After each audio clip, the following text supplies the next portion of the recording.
Isso. Qual é a diferença da autoridade? A autoridade é aquele que te diz algo de muito importante e que você tem a obrigação moral de ouvir, mas que não pode te impor. Por exemplo, Sócrates. Sócrates tinha uma autoridade. Que poder tinha Sócrates? Nenhum. Ele tem autoridade porque ele estava falando a verdade. A pessoa pergunta, quanto é 2 mais 2? Ele diz, é 4. Quem diz que 2 mais 2 é 4, diz isso com a autoridade divina. Porque quem foi que fez 2 mais 2 é 4? Foi Deus. Então, você tem toda a autoridade, mas você não tem o poder de se impor. Você não pode forçar as pessoas. A partir do momento que você começa a ser, vamos dizer, dotar de meios de impor a sua vontade, o que acontece? Automaticamente você perde a autoridade. Você ganha poder e perde a autoridade. Por quê? Porque o poder está na esfera da ação, no produzir resultados. E a autoridade está na esfera, vamos dizer, do saber e do julgar. Muitas vezes, por exemplo, há uma situação onde tudo que você possa fazer está errado. As alternativas são todas ruins. Então a autoridade te diz, você não pode fazer nada, aceite a derrota, porque essa é a sua obrigação moral. Mas se o sujeito não quiser, se ele quiser sair bem, ele vai ter que agir. Então quer dizer que uma certa tensão entre poder e autoridade é inevitável. Por quê? Porque existem dois planos diferentes. A autoridade está falando no plano, vamos dizer, das verdades universais, a qual todos nós devemos ceder. Mas o poder está atuando dentro de uma situação concreta e específica, temporal. E às vezes muito urgente. Então isso quer dizer, é quase impossível que o poder sempre siga as determinações da autoridade. Quando eles se afastam, acontece como, vamos dizer, aquela fábula do cego e do aleijado. Eles se perdem no deserto, estão numa caravana, a caravana é atacada, morre todo mundo, só sobra eles.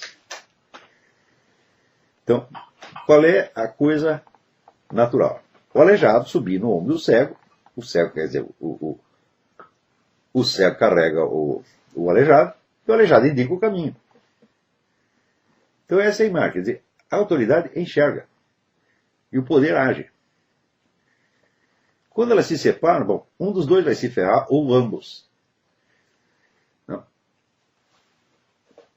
Se você estudar a história ocidental, você vai ver que, durante todo o período chamado medieval, embora a igreja tivesse muito menos poder do que os governantes civis, eles a seguiam de uma maneira ou de outra. Porque a totalidade do conhecimento era sintetizado e organizado pela igreja. Ninguém sabia mais do que a igreja. Você está entendendo? Então quer dizer que era natural a quem tinha o poder seguir a autoridade, porque a autoridade está como o aleijado que está indicando o caminho para o cego. Na hora em que a igreja passa a ser também um poder, ela é um poder entre outros. Então a sua função de autoridade é automaticamente diminuída. Por quê? Porque aparecem outras autoridades concorrentes. Principalmente isso acontece com a reforma. Então você quebra a unidade do mundo cristão. Existem duas autoridades antagônicas. Então, qual das duas o poder vai seguir? O que os reis fizeram? Não sigo nenhuma nem outra. Eu me coloco acima das duas. E eu legislo sobre as duas. Está aqui os católicos e os protestantes se matando. Então, o rei o que faz? O que você está do lado dos católicos ou dos protestantes? Não interessa qual lado eu esteja, eu tenho que governar a ambos. Então, eu tenho que me colocar acima de ambos. E esta é a origem do Estado leigo moderno.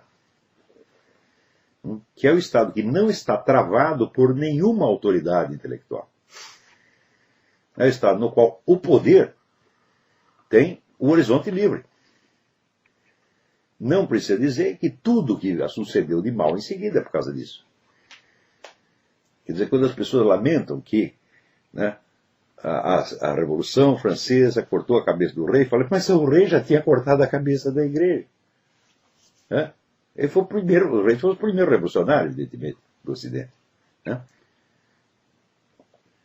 Então, o que aconteceu nesse ínterim? Aconteceu que a esfera, vamos dizer, do julgamento moral, quer dizer, a esfera da pura autoridade, nessa esfera se abre um espaço que a igreja não estava ocupando mais. Ela, por assim dizer, ela não tem mais o monopólio do saber. Ela deixa escapar aquilo das suas mãos. Quando você vê, por exemplo, quando começa a surgir as novas filosofias, né, humanistas, cientificistas, materialistas, etc., etc., você vê claramente que a Igreja Católica não acompanha o desafio, ela se perde no meio dessa confusão que está aparecendo. Ela não sabe mais como reagir a isso. Né? Às vezes você vê que a resposta que o pessoal da igreja oferece é até ingênua.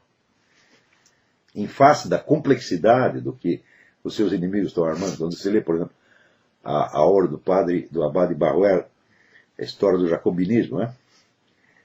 Ele explica toda a Revolução Francesa como uma conspiração. Né?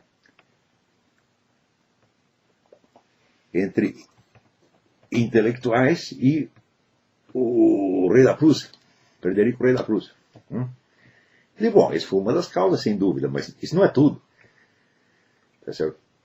Então, tudo que o Barruel diz naquele livro, tudo verdade, tudo bem analisado. Só que falta milhões de outras coisas.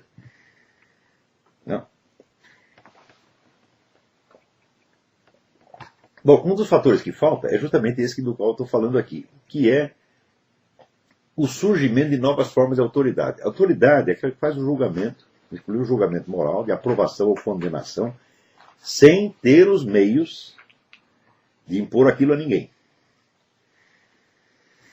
Então, essa é a esfera dos formadores de opinião.